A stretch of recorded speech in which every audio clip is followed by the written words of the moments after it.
Developed by Matrix Software and releasing through 1997 through 1998, Alundra is a cult classic PlayStation adventure game that looks like what would happen if you took the rated E for everyone Legend of Zelda series and made it T for teen.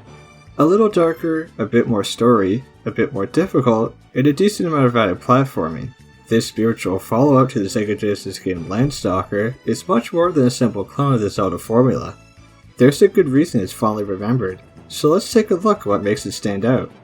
In Alundra, you play as Alundra, an elven adventurer who finds himself having weird dreams where a wizard named Lars beckons him to journey to the village of Unua. He says that 1,000 years ago, a demon named Milsass was sealed there, but now he is getting power and threatens to be unleashed unless Alundra can stop him. After getting shipwrecked, Alundra is rescued by Unua's blacksmith, Jess, and finds out he has the abilities of a dreamwalker and is able to enter people's dreams. With the help of his newfound powers and some new friends and some of the local villagers, Alundra will try his best to save the village from darker forces and stop the rise of Milsass. Try being the optimal word. As you arrive in the village, it initially seems normal enough, but then you start to realize it's got its fair share of problems. The people have collectively lost the power to create, lacking inspiration and motivation after the king forbade them for worshipping their gods.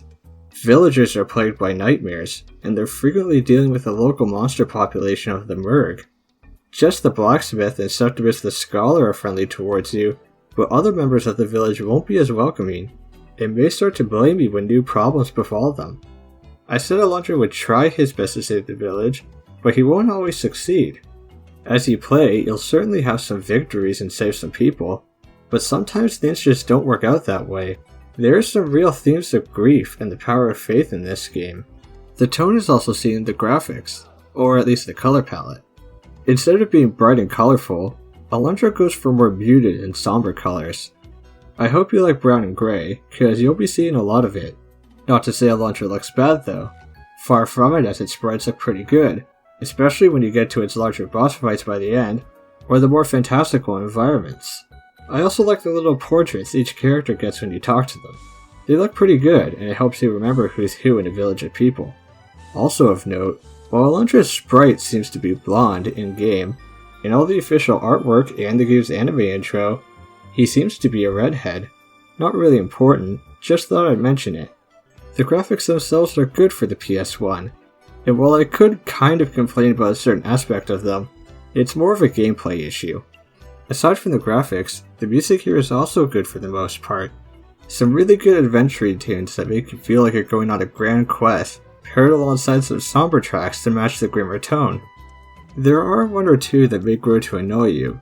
I personally didn't care for the track that plays when you're in someone's nightmare that periodically has someone scream in terror. But Alundra gets points for an overall well done soundtrack. Getting into the gameplay, Alundra becomes a bit more of an interesting talking point.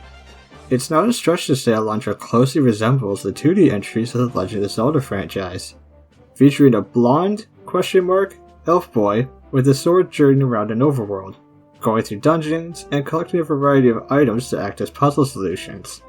But when you actually start playing Alundra, you realize just how different it is. Alundra is about 1/3 hack and slash, 1/3 puzzle game, and 1/3 platformer. Each of those aspects its own key component, forming a careful balance. Typically, Alundra follows a dungeon format, with you going through some cave system or nightmare dream, until you get to the end to either rescue someone, or find an item of importance. As you do, you'll fight off a lot of enemies, usually with your sword, but eventually with some other options like powerful magic spells. As you explore these dungeons, and the overworld in general, you'll also find golden eagles, which can eventually be exchanged for health upgrades and other unique items. You'll complete the dungeon, get rewarded with an increase to your max health, and deal with the next problem someone has on your quest to defeat Milsass. What might surprise you though is that there generally isn't a dungeon item, a tool that acts as a solution for that particular dungeon's puzzles. Besides bombs or a flail, which you get early on, most of the items in Alundra aren't like that, with puzzles in each dungeon mostly revolving around your general skills, problem solving, and platforming. I like this larger focus on your general skills, instead of getting a single item that solves everything in a particular area. Most of the bosses also don't require anything specific to beat them. Though there are some that do at certain points, or are made much easier with certain spells. In between all the puzzles, you'll be jumping around with Alundra's slightly awkward platforming. This is where that graphical complaint I mentioned earlier comes in. This game takes some getting used to when it comes to judging jumps. This perspective can make it hard to determine what jumps you're able to make, and you'll be asked to make some jumps that really doesn't look like you can at times, or that require you to be a bit too precise. Some of these jumps could really have been made a bit more obvious or friendly. I would say it works fine the vast majority of the time, but the handful of times you need to look up if a jump is possible kinda wrecks it. The same can be said for some of Alundra's puzzles.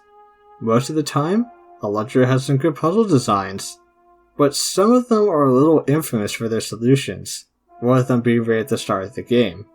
But I don't want to make Alundra sound bad just for a handful of awkward jumps or puzzles, when the overall game is nice. If anything, the occasional difficult moment kinda makes for a more fulfilling experience. I'm just saying you should maybe expect to open up a guide every now and then. Even so, it's fair criticism to say Alundra has its rough parts. Something that surprised me is while there is fast travel you could eventually unlock, it's optional and could be missed entirely if you don't explore. Now it really doesn't take that long to go from one end of the world map to the other, but it feels like it could have been telegraphed a bit more, or made a mandatory thing you needed to do. Also, while not exactly a negative point, I just don't know where to put this. There's a villager named Bonaire who the translation team decided to make a surfer dude, and it kinda clashes with the rest of the cast. From what I could see, he isn't like this in the original version, it's just kinda weird. I assume they wanted a bit of comic relief. But in its quirky design lies some of Alundra's fun parts. You wanna know how to get the best sword in the game? You die a bunch. Keep dying and restarting, and eventually you'll be able to access by far the most powerful weapon. It's like a precursor to dying too much unlocking easy mode like in some other games. We would get a sequel in Alundra 2, taking place in a new setting with new characters. While I haven't played it myself, general consensus seems to be that it's a bit of a downgrade from the first game, but not necessarily bad though if you end up liking this and want to play more. Despite a few hiccups, Alundra is a good time. Its Griver story really has some strong moments, its graphics and music hold up well, and its gameplay is a great blend of combat, platforming, and puzzle solving. Don't dismiss this as a discount Zelda-like, as Alundra is distinct enough to stand out on its own. So if you want a more somber action game that may test you a little more than you expect, go play Alundra.